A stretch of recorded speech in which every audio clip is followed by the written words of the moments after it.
مرحبا، اليوم راح نسوي كبسة دجاج بأسهل طريقة.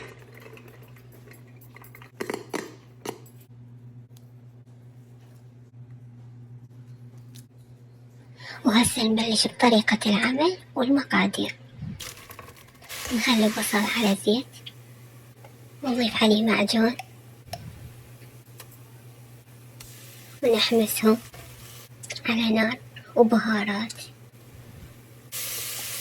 وفلفل حار وبصل وورق الغار، نخليهم كلهم سوية ونحمسهم على نار هادئة، وبعدين نضيف الدجاج ونخلي ملح ومي حار ونغطي إلى أن يفور.